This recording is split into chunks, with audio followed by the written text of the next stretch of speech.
with Nickel Nose Restos. Glad you're back. Today's video is going to be on a 1947 Chevy mild custom pickup. I had a friend bring this in on flatbed. He received it from his late father. It was his daily driver. Little story on his father. He was a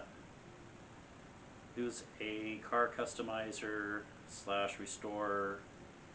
He did some high-end stuff, even for like some of the big car shows like Pebble Beach, that kind of stuff, that level. Anyway, unfortunately he passed away.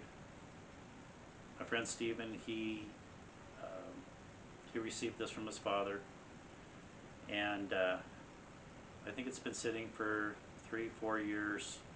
Wanted to know if I could get it going for him, and I said sure. We proceeded to, well, a little background on the truck first. It's got rear early Corvette taillights in the back. The bed's been channeled a little bit to bring the top down to the fenders. It's got a later model grille.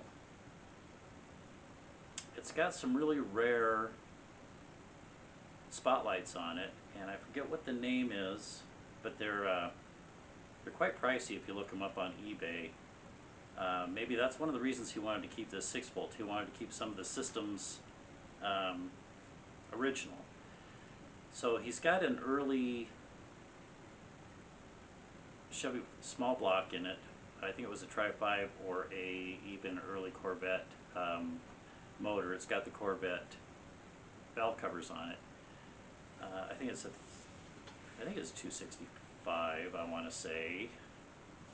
I'm not sure what the earliest one was. Anyway, the starter had to be rebuilt, and come to find out, he had a 12-volt starter that was converted to 6-volt, which I know is usually you go the other way around. But he wanted to keep his 6-volt systems intact, and it's kind of different, kind of cool. So we had that rebuilt, replaced the plugs, plug wires. I had to do a light rebuild on the carburetor because it was all plugged up, had some crap in there, and the jets were plugged up. So did that, and yeah, that was about it. And it fires up for a 6-volt.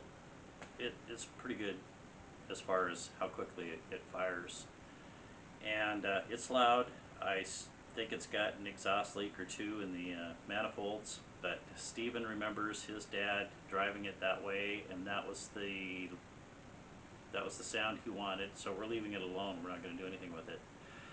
The only thing I have left to do, make sure all the lights are working, turn signals. I'm going to replace the steering wheel, very correct steering wheel, horn button, get the horn working. See if I can get the vacuum wipers working. They're not working right now, but it looks like all the vacuum line is kind of corroded on it anyway, so we'll replace the vacuum line and get those working.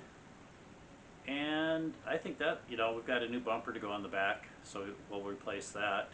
He's got new wheels and tires, stock looking, but new wheels and tires with wide white walls that'll be going on it. And that'll be it. It'll be good to go. But it's really a sweet truck. It's really nice, runs nice, the engine sounds great, and yeah, I think Steven's gonna be really happy with this for a lot of years. Anyway, I'll give a little background on his dad once I look up that information, or I'll do a little write-up on that and put that in the video. But I hope you enjoy this video. It's a really cool truck. It's not pink, it's not coral. This was an actual Chevy color back in the early 50s. I remember some Tri-5s with this color. I can't, on the top of my tongue, remember what they called this. It was a red, but it had a, maybe I'll look that up too. Anyway, hope you enjoy it, and thanks for coming back, and see what you think.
For a 6-volt, that's pretty good.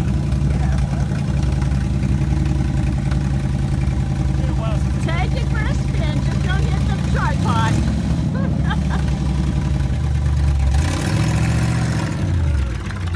Armstrong power steering. Yeah. I'm so glad. We're taking his first drive in his rig. Yeah. Was it towed in, Butch? Yeah. Yep. Yeah, they delivered on a flatbed.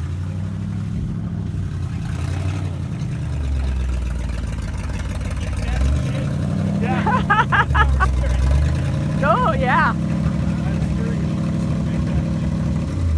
Armstrong power steering. That's crazy. That is very cool. Awesome. Cool. I'm gonna have to get rid of this. The spirit of that. Wow, that's beautiful. Take your Very nut, nice. man. Very nice.